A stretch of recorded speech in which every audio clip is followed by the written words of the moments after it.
You are in your high school literature class. Your teacher, running off of lukewarm coffee, reads a passage from your required reading. "The curtains were blue," she says, before asserting. "They were blue to represent the character's immense depression and his lack of will to carry on."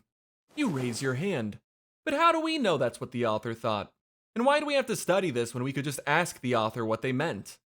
The teacher rolls her eyes. "You need to study this because it's going to be on the test." She hands out a handout with vocabulary and terms that you will need to memorize.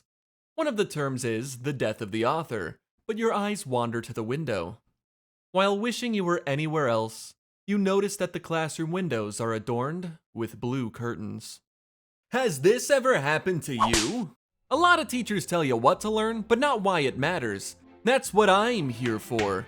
But I'm no literature buff, I'm just normal buff! This video isn't a deep dissection of literary schools of thought or the history of this concept. It's all just to answer that curious child's question. Why not just ask the author what everything means? The death of the author was an idea by a Frenchman named Roland Barthes. He, really practices what he preaches, huh? The idea is basically that when an author releases their work to the public, the text's meaning no longer belongs to them. Instead, it belongs to the readers. This also applies to video games, movies, comics, you name it. Maybe death of the creator would be more accurate nowadays, but according to Revelation 1:18, "I'm blue, if I was green I would die." So what's this mean for you, the consumer? It means you can impose your own meaning on anything without the consent of the author.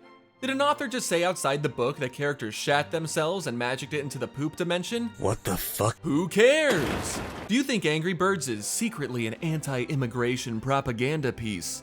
More power to ya. Being able to disagree with the author's intent is a big deal. Let's look at an example. The directors for Zootopia generally said the movie was an allegory for prejudice in general, but every once in a while they would use the word. Let's focus on that word specifically, shall we? When watching the movie with this lens on, I was floored by how poorly it represented humanity. Humans and animals in Zootopia have such a distinctly different history that it can't possibly represent in any meaningful way. So when we learn that predators used to hunt, murder, and eat prey, what real-life group is that supposed to represent? What ethnicity are the lemmings tied to? Or the sloths? By using a word as distinctly human as I can't help but try to code each group to an ethnicity or race. Well, they got the Italians right, so. Instead, we can look at the movie through our own lens. I see it as a general idea of prejudice. Having a more general theme keeps literal, direct comparisons from being made, while also keeping the meaning vague enough to apply to humans. When I watch the movie like this, I think it's pretty good.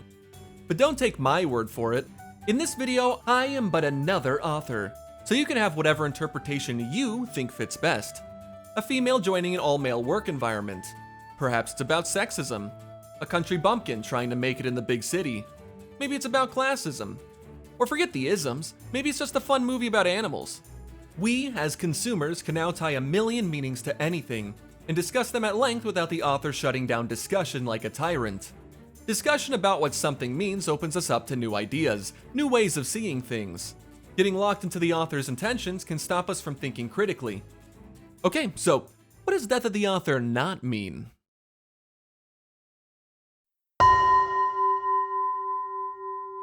If you've spent any time online, you've probably seen someone preach about the evils of some company or person while indulging in their product themselves. Blizzard may chug an employee's breast milk as a post-workout protein shake, but the game is good, so I'll buy it anyway. Separate the art and the artist, right? But the death of the author refers to the judgment of a piece's quality or meaning. The financial transaction, the direct monetary support of something you deemed immoral, is in itself an immoral act. You drop a pinch of sand into a desert that used to be a bountiful forest, and you say you hold no blame? You think because your contribution seems insignificant, you aren't contributing to the moral degradation of society as a whole by casting your morals aside for bread and circuses? You've blinded yourself for a fleeting escape from a world that you helped create! I want out! I want out! Now, if you are an author, this could be quite discouraging. You may want to put a specific message in your work, but people will overlook it for their own personal interpretation. However, I think you should change your perspective. You can liberate your more bizarre ideas and allow people to read into it in their own way. Now your deeply personal thoughts can be expressed while also allowing you to have a broad reach, And the death of the author isn't the law, so people will still want to hear what you have to say, and you can contribute to the global discussion of what your work meant just like everyone else. So to answer that kid's question, I'll use something my literature teacher once told my class. Finding the meaning of a work isn't about trying to figure out what the author thinks. It's about dissecting the book thoroughly to see if you can find meaning that you can prove using the text. He was one of the good ones. In school, the purpose of these concepts isn't to show up in an essay or a vocab test and disappear forever. Or at least it shouldn't be. The purpose is to make you think hard about the potential meaning that something may have, to exercise your brain and make it better at finding meaning. This can give you more value out of the media you consume, and it builds a smarter society by having people contribute with well-supported thoughts on literature. So death to all authors, I'll see you in hell. And just so you know, I'm on Twitter.